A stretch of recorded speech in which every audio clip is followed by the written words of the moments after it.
Hey everybody, John here, Old Hickory Forge. Welcome back. I got my buddy Eric from upstate New York here with me.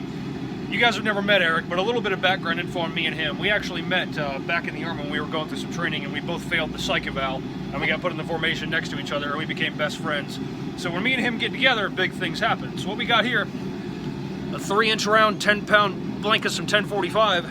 We're gonna make us a sledgehammer, so stick around. So it's basically the same process as making a normal hammer. Everything's just scaled up. We got a bigger punch, bigger drift.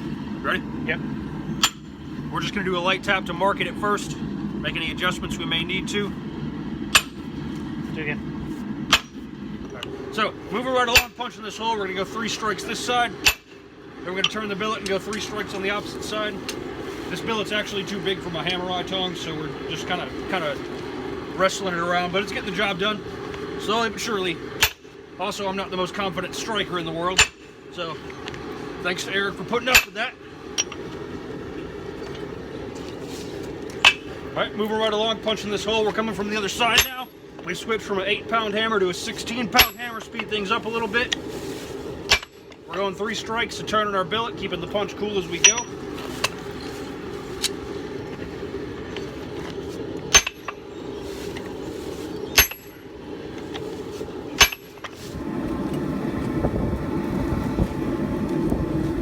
All right, so to start drifting the eye on this thing, we're actually starting with a smaller drift than we need. And we're just going to get it in there most of the way. Then I'm going to hand the sledge off to Eric, and we're going to do some forging on the high side of the drift. Give me 10 strikes.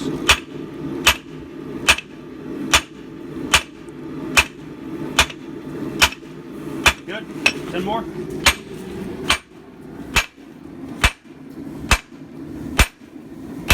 Come this way a little.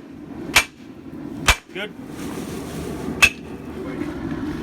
Alright, so now we're starting the big drift. So I'm just going to get it started over here on the swage block because the hole of my striking anvil isn't big enough. And then Eric's going to hold the drift steady with a pair of tongs. I'm going to stand on a cinder block, taking a full swing, and strike at it with my 16-pound striking hammer, and hopefully get that eye drifted pretty quick.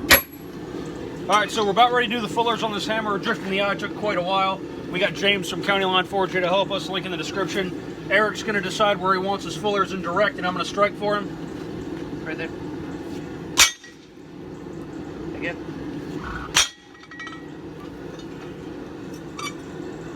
Right there.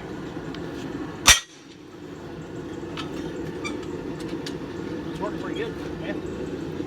Yeah. All right, so we're just keeping working. These fullers are coming along nicely, still following Eric's lead. Right there. Yep.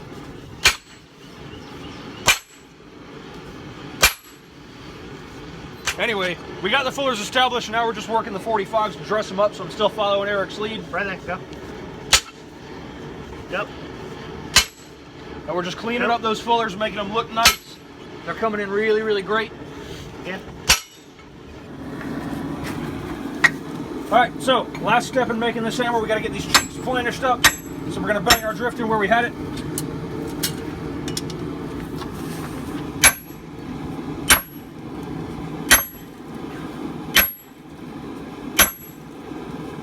Alright, that'll do. Let me have it.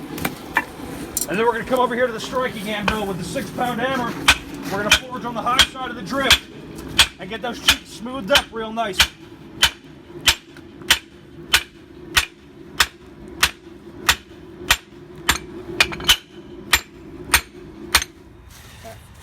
Alright, so here's the hammerhead after rough forging. Faces and cheeks are plenished. We got a real pretty eye going. So what we're going to do next is let this thing air cool. We'll grind the faces, heat treat it, hang this baby up on a handle, and she's done. Here Eric is working on grinding the faces of his sledge. It's a lot of steel, so it's slow going, but we're getting there. Here we go. We're about to go in for the quench on this thing. Keep it moving. That's quite a big piece of steel, so it's going to take a little bit to sufficiently cool. And to do the temper just like we do on small hammerheads, I've got the drift heated up, set into the eye, and I'm just going to let the heat bleed into the cheeks and creep to the faces. So, here's the hammerhead after tempering. You see we got blue around the eye and on the cheeks and such. And we got a kind of a brown on the faces, so good temper for a hammerhead.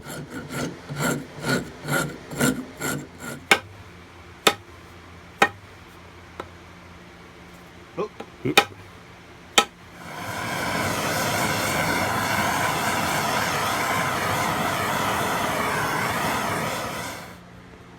Alright folks, here it is. Been a long road, but we got a completed 10-pound sledgehammer, all done by hand. How cool is that? Let's zoom in, get a look at Eric's touch mark. It's an anvil, little snowflake in it because he's from up north. Got his initials. So, but anyway, thing hung up rock solid. The drift worked really well. But man, was that a lot of work. We're actually planning on making 2 of these today, but that wasn't happening. So anyway, if you like what you saw, like, share, subscribe, all that jazz. And lots more cool stuff coming. And like I said, when me and Eric get together, big things happen.